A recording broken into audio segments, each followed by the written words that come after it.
नहमदुहु व नुसल्ली व नुसल्लिमु अला रसूलिहिल करीम अम्मा बाद फ़अऊज़ु बिल्लाहि मिनश शैतानिर रजीम बिस्मिल्लाहिर रहमानिर रहीम। या साहिबल जमाल व या सय्यिदल बशर मिन वजहिकल मुनीर लक़द नुव्विरल क़मर ला युमकिनुस सनाउ कमा कान हक़्क़ुहु बादस खुदा बुजुर्ग तुई क़िस्सा मुख्तसर। कुछ लोगों की गुफ्तगू को देखें ना तो वो लोगों को अल्लाह तबारक व ताला अज़्ज़ व जल की मोहब्बत का दर्स पढ़ाते हैं और हम समझते हैं कि अल्लाह ताला की मोहब्बत का दर्स पढ़ाना बहुत ज़रूरी है। अल्लाह ताला की ज़ात के साथ मोहब्बत होनी चाहिए क्योंकि इसके बगैर ईमान नाकिस है।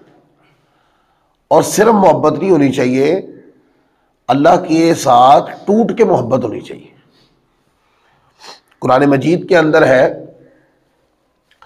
अल्लाह रब्बुल इज़्ज़त ने इरशाद फरमाया व मिनन्नासि मन यत्तखिज़ु मिन दूनिल्लाहि अंदादन युहिब्बूनहुम कहुब्बिल्लाह वल्लज़ीना आमनू अशद्दु हुब्बन लिल्लाह। और लोगों में बाज ऐसे भी हैं जो अल्लाह के गैरों को शरीक ठहराते हैं और उनसे अल्लाह से मोहब्बत जैसी मोहब्बत करते हैं। और जो लोग ईमान वाले हैं वो हर एक से बढ़कर अल्लाह से बहुत ही ज्यादा मोहब्बत करते हैं। अशद्दु हुब्बन लिल्लाह यानी कि वो अपने रब से ईमान वाले मोहब्बत करते हैं, टूट के मोहब्बत, सारी मोहब्बतों पे फाइक कर देते हैं अल्लाह की मोहब्बत को। तो जो लोग अल्लाह की मोहब्बत में मुस्तकिर और मुस्तकीम होते हैं, अल्लाह ताला अज़्ज़ व जल की मोहब्बत के अंदर दिल जमे होते हैं, जिनके जो अल्लाह ताला की मोहब्बत के अंदर इन्हिमाक हासिल कर चुके होते हैं, उनका जिक्र कुरान मजीद के अंदर है। फिर कुरान मजीद के अंदर एक और मुकाम है, अल्लाह ताला फरमाता है या अय्युहल्लज़ीना आमनू मन यर्तद्द मिनकुम अन दीनिही फसौफ यअतिल्लाहु बिक़ौमिन युहिब्बुहुम व युहिब्बूनहु। फरमाया ऐ ईमान वालो, तुम में से जो शख्स अपने दीन से फिर जाएगा तो अन करीब अल्लाह ताला उनकी जगह ऐसी कौम को लाएगा जिससे वो खुद भी मोहब्बत फरमाता होगा और वो भी रब से मोहब्बत करते होंगे। तब ये पैगाम दिया कि रब से मोहब्बत करने वाले वो खुश नसीब हैं कि जिनसे अल्लाह ताला भी उनसे मोहब्बत फरमाता है। फिर इसी तरह कुरान मजीद के अंदर कई और आयतें हैं जिसके अंदर ये बात बड़ी वजाहत के साथ बयान की है, ईमान वालों को अल्लाह ताला से मोहब्बत टूट के मोहब्बत करनी चाहिए, शिद्दत की मोहब्बत करनी चाहिए। अब ये दर्स तो पढ़ लिया हमने, फिर अगला सवाल ज़हन में आता है कि भाई अल्लाह से मोहब्बत तो टूट के करने का हुक्म है, पर यह मोहब्बत अल्लाह से होती कैसे है? वो रास्ता भी तो नजर आना चाहिए ना। जब तक हमें वो रास्ता नजर नहीं आएगा हम उस मोहब्बत तक पहुंच ही नहीं सकते। फिर अल्लाह ताला ने वो रास्ता भी कुरान के अंदर मोमिनीन को खुद दिखाया कि मोमिनो, तुम्हें एक ऐसा रास्ता बताते हैं, उस रास्ते से तुम आना। तो अल्लाह फरमाता है मैं कि तुम्हें अपना महबूब भी बना लूंगा। अब मौला किस रास्ते से आए? तो तू अपना महबूब बनाता है। अल्लाह फरमाता है मेरे महबूब के रास्ते से आओ। मेरा महबूब बनना है ना, तो मेरे महबूब के रास्ते से आओ। और ये कुरान मजीद ने पैगाम दिया। कुरान पाक फरमाता है, ये पारा नंबर 3 है, सूरत आले इमरान। अल्लाह फरमाता है कुल इन कुंतुम तुहिब्बूनल्लाह फत्तबिऊनी युहब्बिबकुमुल्लाहु व यगफिर लकुम ज़ुनूबकुम वल्लाहु गफूरुर रहीम। अल्लाह ताला फरमाता है कुल ए हबीब मुकर्रम आप फरमा दीजिए किनको? इन कुंतुम तुहिब्बूनल्लाह, अगर तुम अल्लाह से मोहब्बत करते हो ए हबीब, उनसे आप कह दें वो जो दावेदार है कि हम अल्लाह से मोहब्बत करते हैं, इन कुंतुम तुहिब्बून अल्लाह, वो जो अल्लाह से मोहब्बत की बात करते हैं, फरमाया हबीब उनको कह दे कि अगर वो अल्लाह से मोहब्बत चाहते हैं कि उनको हो जाए, तो फरमाया कि फत्तबिऊनी, ए हबीब मुकर्रम, वो आपकी इत्तिबा करें। अब ये जो लफ्ज आया ना इत्तिबा का, ये बड़ा पुरमाने लफ्ज है। यहां पर ऐसे नहीं आया कुरान मजीद के अंदर, ये कुल इन कुंतुम तुहिब्बून अल्लाह फअतीऊनी, ऐसे नहीं आया। क्या हबीब इनसे कह दें कि अगर ये अल्लाह से मोहब्बत करते हैं तो आपके हुक्म की फरमाबरदारी करें? नहीं, फरमाया कि फत्तबिऊनी, ये आपकी पैरवी करें। अब उलमा ने कहा कि इताअत और इत्तिबा में फर्क क्या है? भाई इताअत और इत्तिबा दोनों पीछे चलने के माना में इस्तेमाल होते हैं, पर यहां पर अतीऊनी भी आ सकता था, वो नहीं आया लफ्ज। फत्तबिऊनी, हबीब आपकी इत्तिबा करे। उलमा ने एक फर्क बयान किया है, इताअत हुक्म की होती है, इत्तिबा सरापा की होती है। ये आपके सरापा को देखे और आपके सरापा के अंदर मुदगम हो जाए, शबो रोज आप कुछ फरमाए उस पर भी अमल करें, आप कुछ अदा कर दे उस पर भी अमल करें, आपकी चाल चलन को अपनी चाल चलन बना ले, आपके अंदाजे तकल्लुम को ये अपना अंदाजे तकल्लुम बना ले, आपके अंदाजे बिहेवियर को ये अपना अंदाजे बिहेवियर कर ले, आपका अंदाजे बयां, आपका अंदाजे खिताब, आपका लोगों के साथ बैठना बात करना, ये आपका सरापा अपनी सोच में उतार ले, अपने तन बदन पे उतार ले। फत्तबिऊनी, आपकी पैरवी करें। अब मुझे एक बात बताओ, जो हुजूर की इत्तिबा की तरफ गया, और इत्तिबा का माना है कि सरापा की पैरवी करना, तो जो इत्तिबा में यानी सरापा की पैरवी करने गया, वो हुजूर की मोहब्बत में और आका के सरापा में गुम की तरह हो गया हो। बोलिए किस हद तक उसको आका अलैहिस्सलाम की हर हर अदा से मोहब्बत हो गई होगी, हर हर अंदाज से हुजूर के मोहब्बत हो गई होगी, आका के हर खिराम नाज से उसको मोहब्बत हो गई होगी।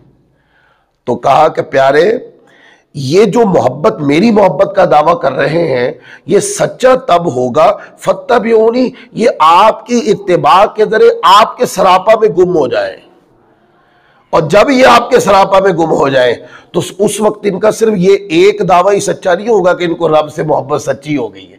अल्लाह फरमाता नहीं, ये मोहब्बत का दावा भी सच्चा हो जाएगा, और फिर अगला इनको क्या इनाम मिलेगा, युहब्बिबुकुमुल्लाह, क्योंकि ये सारे हबीब में गुम हो गए, युहब्बिबुकुमुल्लाह, अल्लाह इन सबको अपना महबूब बना लेगा। अब यहां पर एक बात समझनी है, अल्लाह से मोहब्बत का दावा सच्चा किस दर से और किस वसीले से हुआ, और बंदा खुदा का महबूब किस दर और किस वसीले से हुआ, तो कोई और दर नजर नहीं आता। एक दरे गुंबद खजरा है। फरमाया जिसको रब से मोहब्बत करनी है, वो दावा भी आका की जात की कसौटी पे तोला जाएगा, और अगर उसमें सच्चे हो गए तो फिर खुदा की महबूबियत का भी वहीं पे मुजदाए नाफिजा सुनाया जाएगा।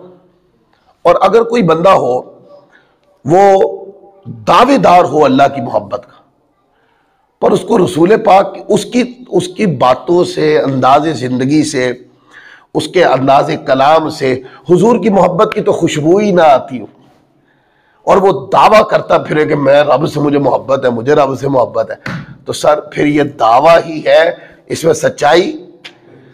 सच्चाई की सिर्फ एक ही दलील है कि जिसको भी मोहब्बत हुई है या जो भी मोहब्बत का दावेदार है, तोला इस बात पे जाएगा कि ये बंदा अल्लाह के रसूल की मोहब्बत में कितना कामिल है।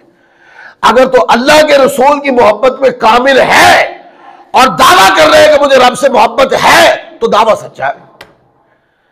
और अगर आका की जात से कट चुका है तो फिर अल्लाह से मोहब्बत का दावा सिर्फ खाम ख्याली है, वो दावा ही है, उसके अंदर कोई हकीकत नहीं।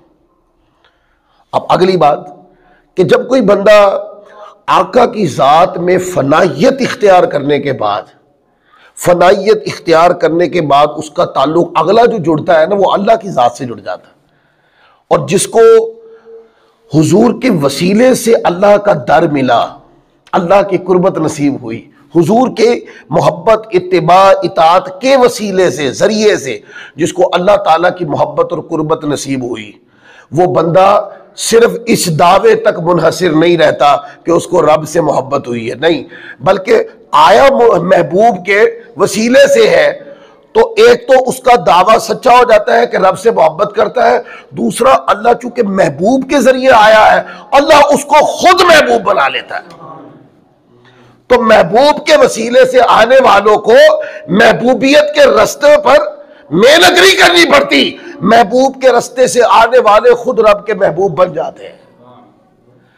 लिहाजा दावाए मोहब्बत खुदा की सच्चाई भी वसीला दर मुस्तफ़ा से, और अल्लाह ताला की महबूब बना लेने वाली अजमत और शान और इनाम जो है, यह भी महबूब मुकर्रम के वसीले से।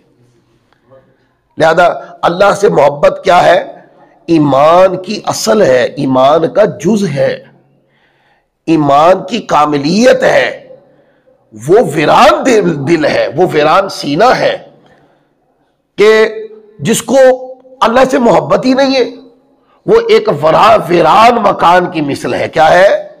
वीरान मकान की मिसल। अच्छा, जिस दिल में अल्लाह की मोहब्बत हो तो वो फिर क्या होता है? वो सरशार मकान जिसको कहते हैं, जो मकीनों से भरा होता है, भरा हुआ मकान जिसको कहते हैं, आबाद शुदा मकान की तरह है। पर आपको पता है कि मोहब्बत की दुनिया के जो मकान है वो आबाद कैसे होते हैं? अगर दिल में अल्लाह की मोहब्बत की शमा रोशन करना चाहते हो, ये आका की मोहब्बत के बगैर रोशन नहीं होगी। जब तक हुजूर की मोहब्बत, आप टूट के आका से मोहब्बत नहीं करेंगे, आप आगे अल्लाह की मोहब्बत का रास्ता ही तय नहीं कर सकते। आप कहें कि फिर ये बताएं कि जब अल्लाह से मोहब्बत होती है और अल्लाह के रसूल से मोहब्बत होती है तो फिर बंदे पे कैफियत क्या होती है?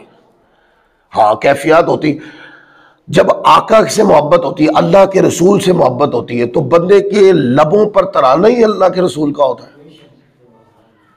वो तो इन गुफ्तगू, इस बातों के हर वक्त ख्वाहिश करता रहता है कि कोई मजलिस हो, किसी उन्वान से आका अलैहिस्सलाम का जिक्र छिड़े और पलट पलट के मजमून सफ़े पलटते जाए और जिक्र करने वाला पलट पलट के अज़मत मुस्तफ़ा को मुख्तलिफ अंदाज में बयान करे और यह जिक्र बंद ना हो।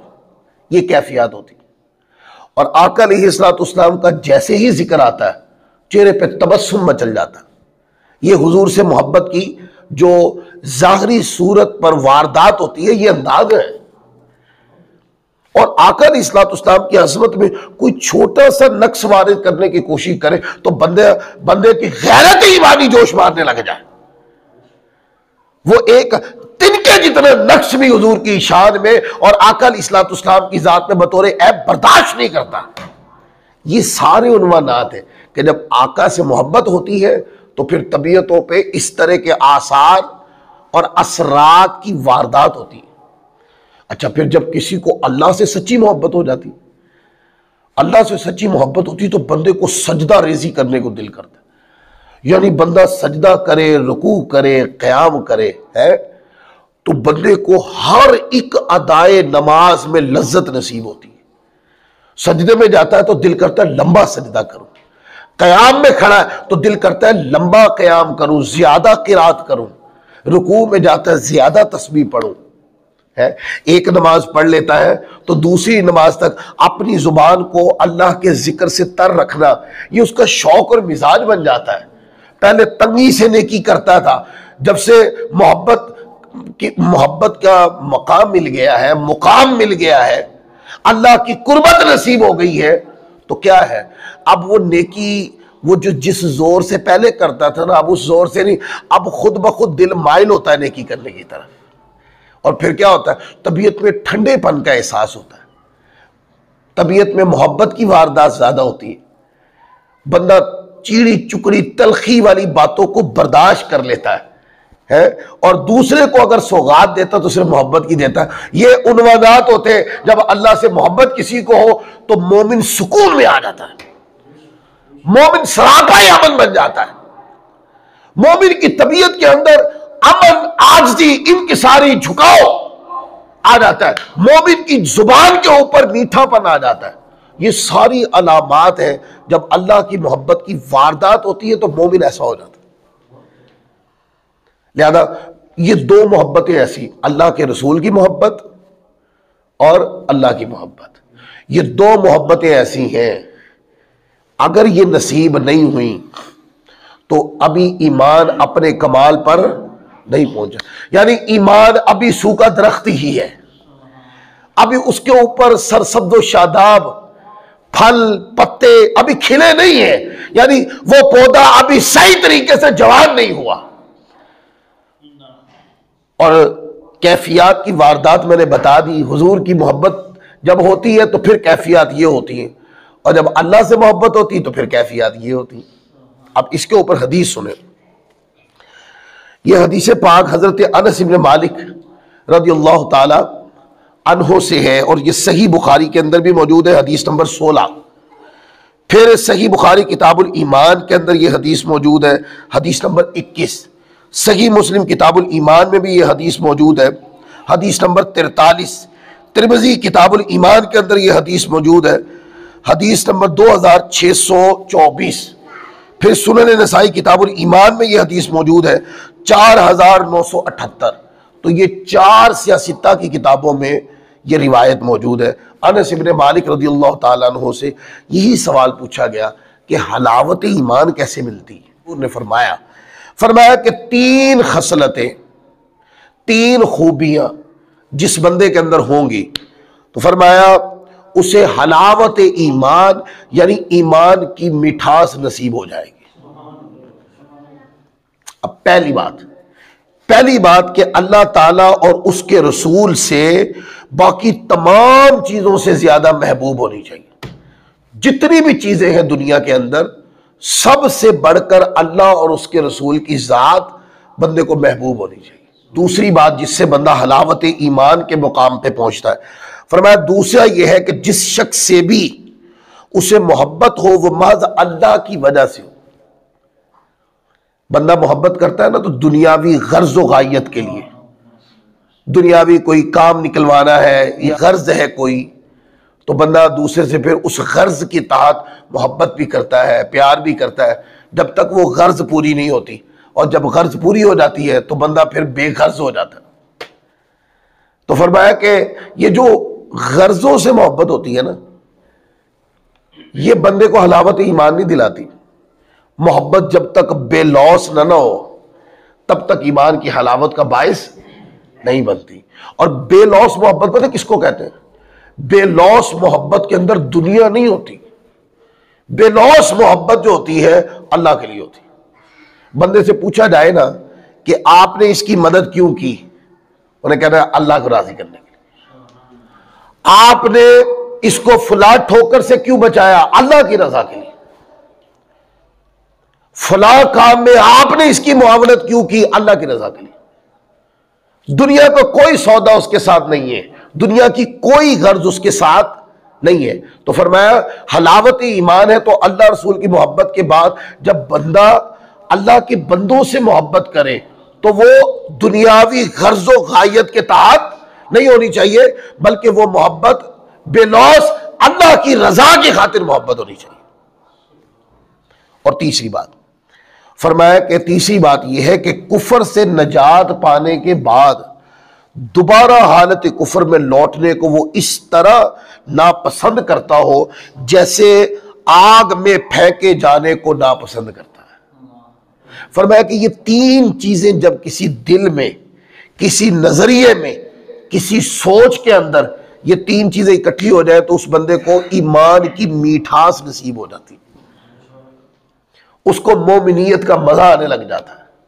अच्छा, मोमिनियत का मजा कैसे आता है वो मैंने बता दिया आपको कि उसको मोमिनियत का मजा ऐसे आता है कि हुजूर की हर अदा के साथ उसकी इंटरेक्शन बढ़ती है और साथ आका अल्लाह तबारक व तआला अज़्ज़ व जल के जिक्र में, इबादत में उसका दीवाना होने को दिल करता है।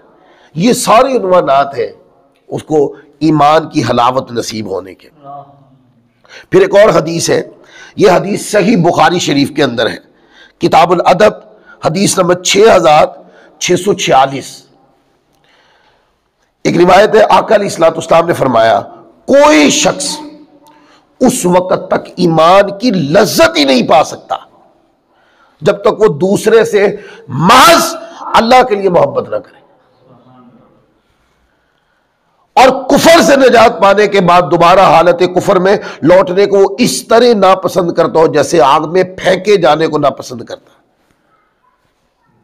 और जब तक वो अल्लाह और उसके रसूल उसे उनके सिवा दूसरों से ज्यादा महबूब ना हो, ये दुनिया के में जो कुछ भी है इन सब से बढ़कर जब अल्लाह रसूल उसको महबूब ना हो जाए, ईमान की मिठास नहीं पा सकता।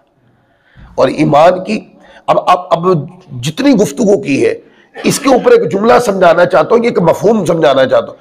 आपको समझ आ रही है कि ईमान के अंदर मोहब्बत कितनी जरूरी है? ईमान के अंदर आप देखते हैं ईमान की मिठास बिन मोहब्बत खुदा और मोहब्बत रसूल के ईमान की मिठास नहीं मिलती। लोग ईमान की मिठास जो है सिर्फ आमाल में ढूंढ रहे हैं। आमाल जो है ये मोहब्बत के उन्वानात हैं। ये क्या है? उन्वानात। जब मोहब्बत होती है तो फिर तो महबूब की हर अदा को अदा करने को दिल करता है। तो ये मोहब्बत के बीज पे लगने वाला जो पौधा है ना, उसका नाम है अमल। और आपको पता है कि जो पौधा होता है, जो दरख्त होता है, उसकी असल क्या होती है?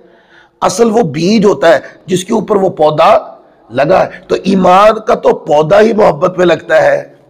हलावत ईमान बंदे को जब तक मोहब्बत की सरजमीन के ऊपर ईमान का पौधा ना लगे तो उस पौधे से तो खुशबू भी नहीं आती है। इसलिए ईमान के अंदर अल्लाह रसूल की मोहब्बत और अल्लाह के बंदों की मोहब्बत ये ऐन यकदिगर है, ये जुदा नहीं हो सकते। अगर आप जुदा करेंगे तो ईमान के दो टोटे हो जाएंगे। इसलिए हम कहते अमल जो है ये ईमान का बाएतबार कमाल ईमान हिस्सा है, लेकिन जो मोहब्बत है ये असल ईमान है।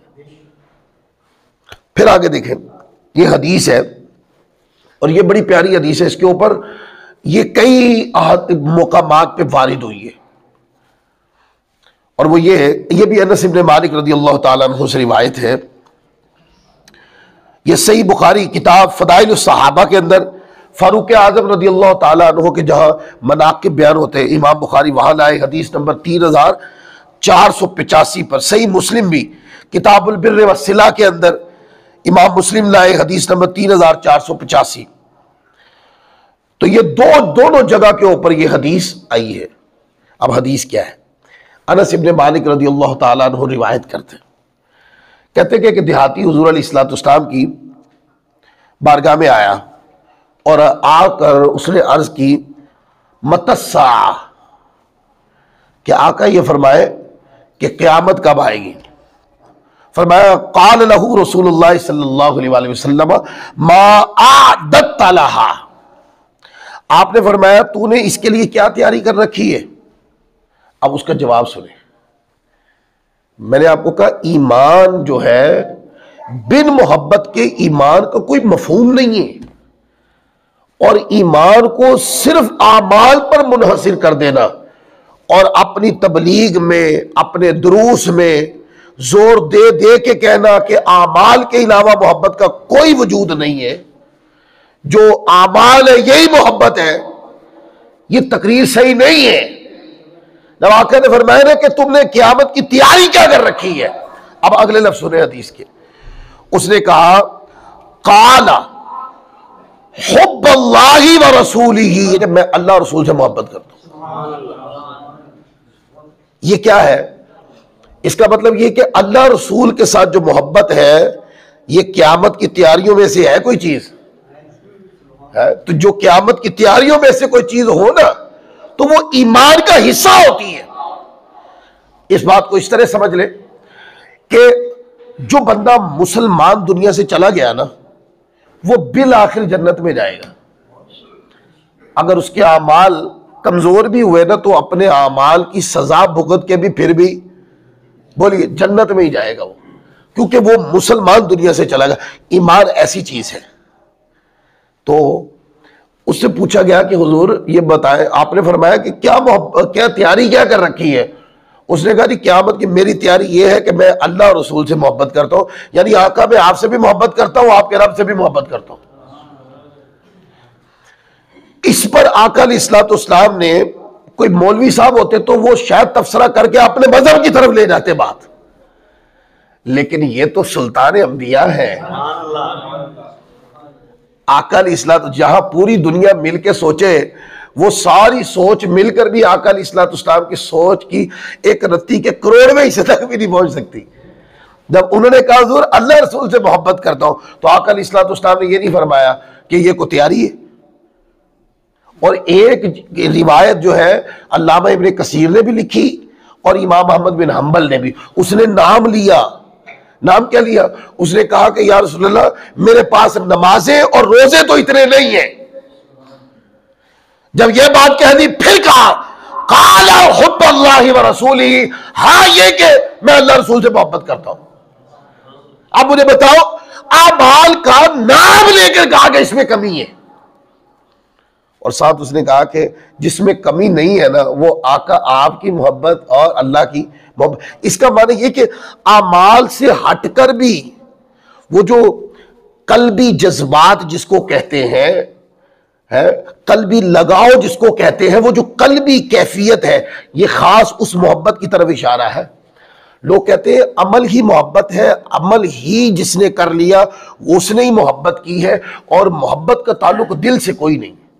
तो उनसे ये हदीस पढ़ के पूछो, भाई ये सहाबी जो है वो आमाल का नाम लेकर कह रहे हैं कि मेरे पास नमाज और रोजे तो इतने नहीं है, काला हुब्बुल्लाहि व रसूलिही, हाँ मैं अल्लाह रसूल से मोहब्बत करता हूं।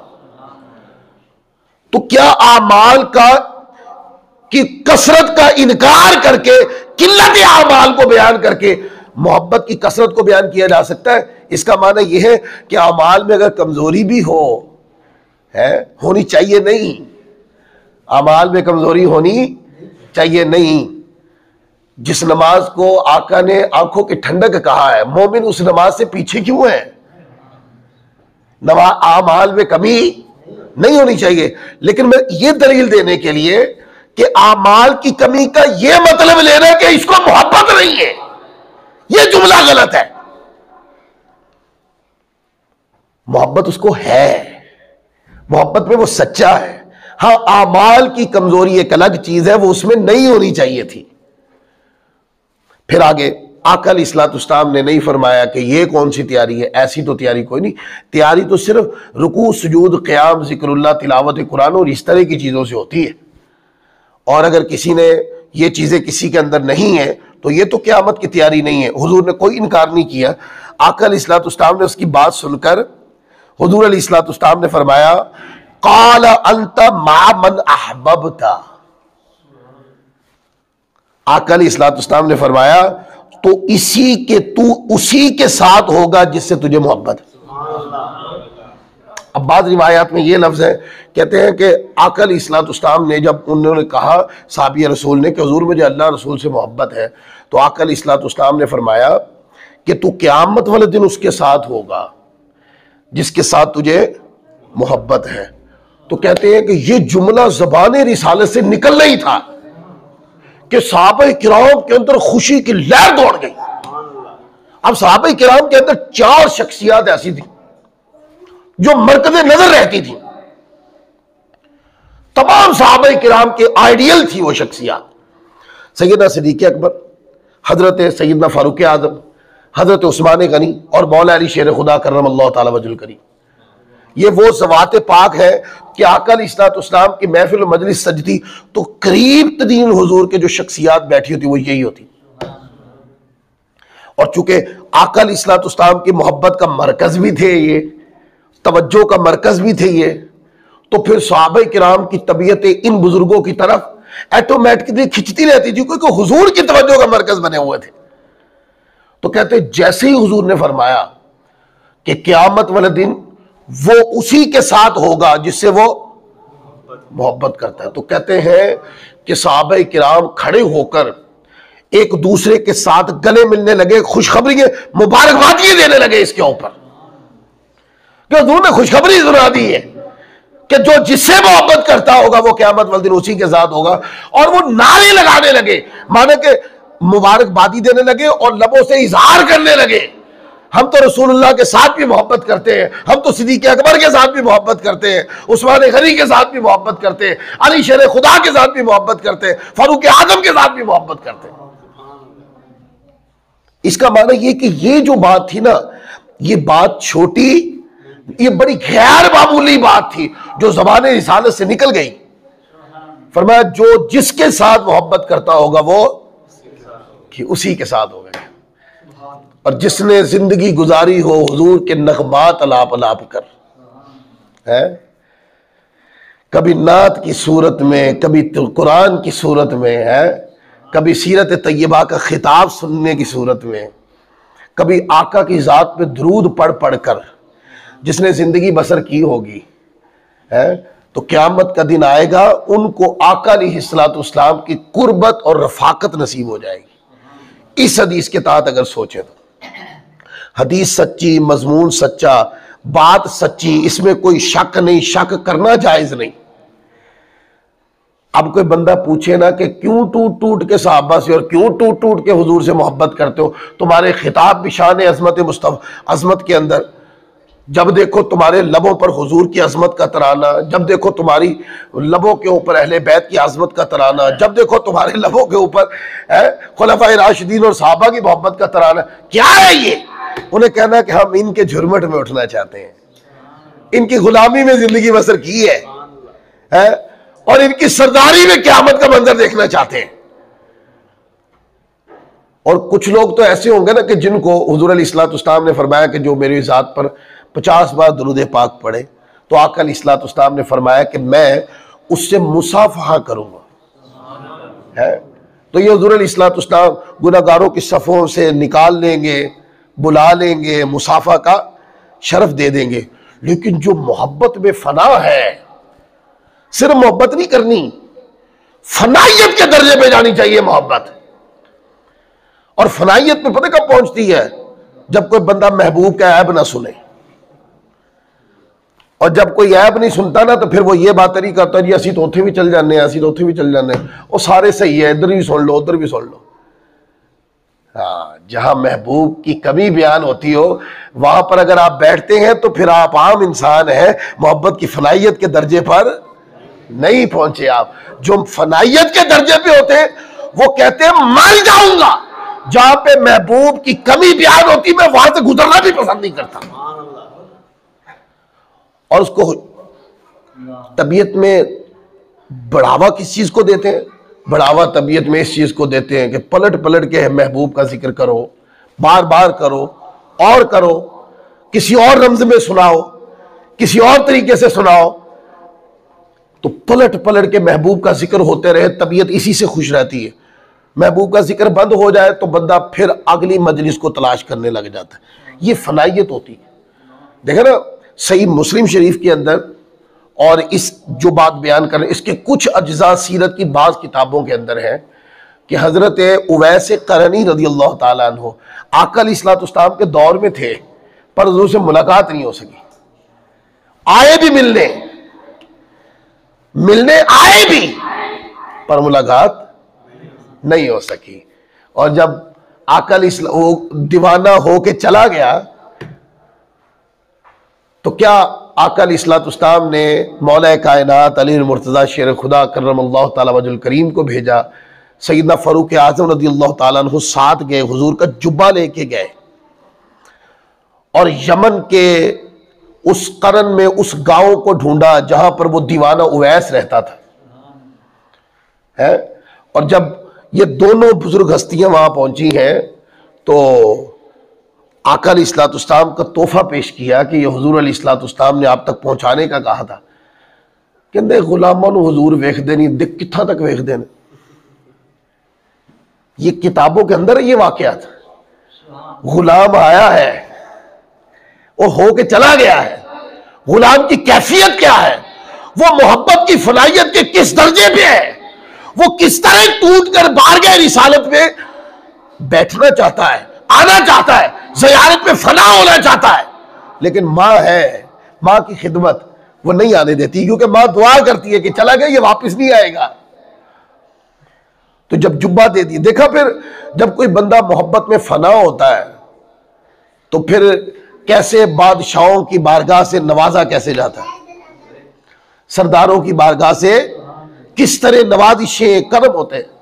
मुलाकात हुई नहीं हुजूर की, जुब्बा भेजा, फरमाया वहां करन में जाओ, मेरा एक शदाई रहता है वहां, उसके पास जाओ और ये तोहफा देना मेरा। करोड़ों बार हजरत उवैस करनी की जूती पर कुर्बान, जिसको हुजूर अलैहिस्सलाम ने जुब्बा भेजा, जाओ मेरे दीवाने को देखे आना।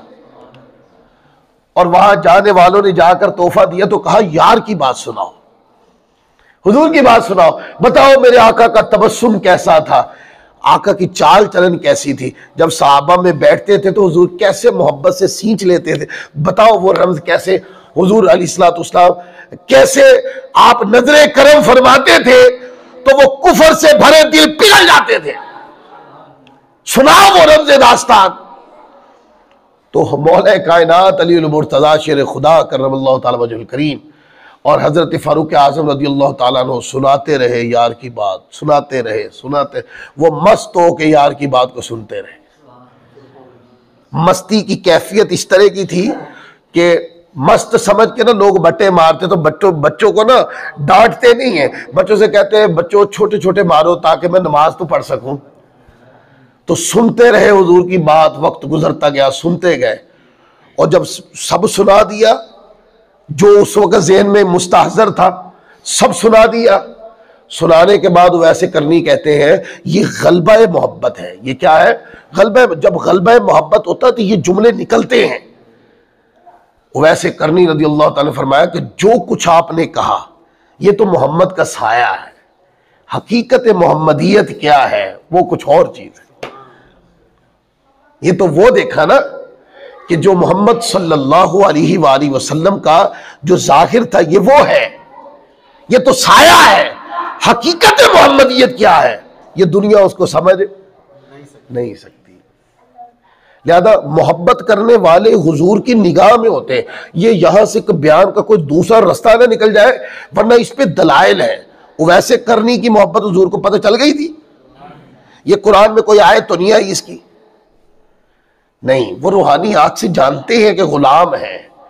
आप देखें ना, सही मुस्लिम किताबुल फजाइल उठाए, पहली रिवायत छोड़ के दूसरी रिवायत देखे, आका फरमाते मैं उस पत्थर को भी जानता हूं जो बेसत से पहले आका फरमाते वो मुझे सलाम किया करता था, और क्या जब हुजूर गुजर जाते तो वो पत्थर कहता अस्सलामु अलैका या रसूल अल्लाह, अस्सलामु अलैका या रसूल।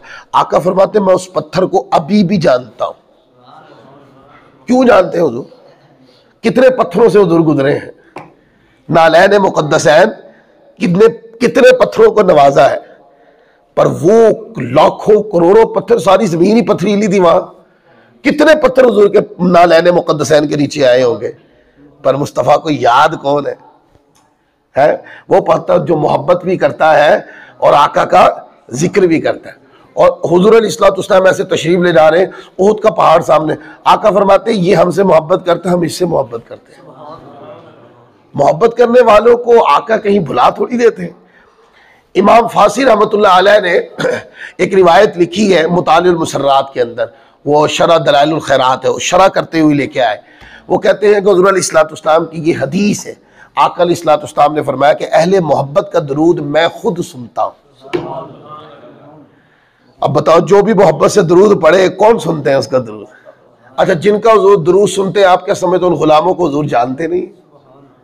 ये निगाह जो है अल्लाह ने दी है। लोग कहते नहीं जी नहीं, ये तो तुम रब बनाने की कोशिश कर रहे हो।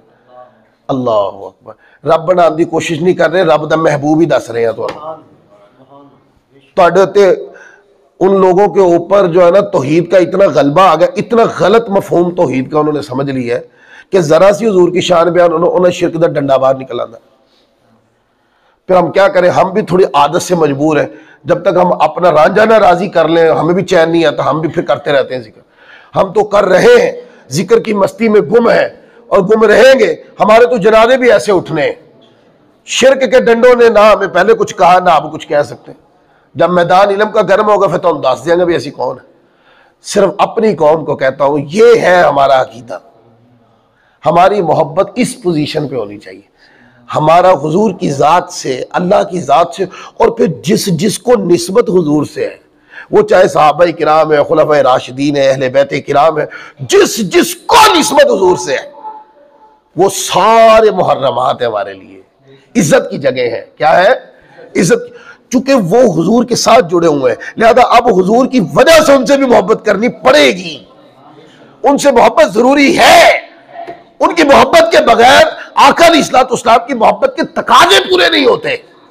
इसलिए हम तो फिर शुरू होते, हुजूर की मोहब्बत है तो साथ अहले बैत की मोहब्बत भी है, साथ खुलफाए राशिदीन की मोहब्बत है, फिर हुजूर के सहाबा किराम की मोहब्बत है, फिर उससे नीचे आ जाए औलिया अल्लाह हुजूर अलैहिस्सलाम की उम्मत की, उनसे मोहब्बत है। जिसको जिस तरह की भी निस्बत हुजूर से हुई, हमने निस्बत वालों को, मोहब्बत करने वालों को माना है और मानते रहे।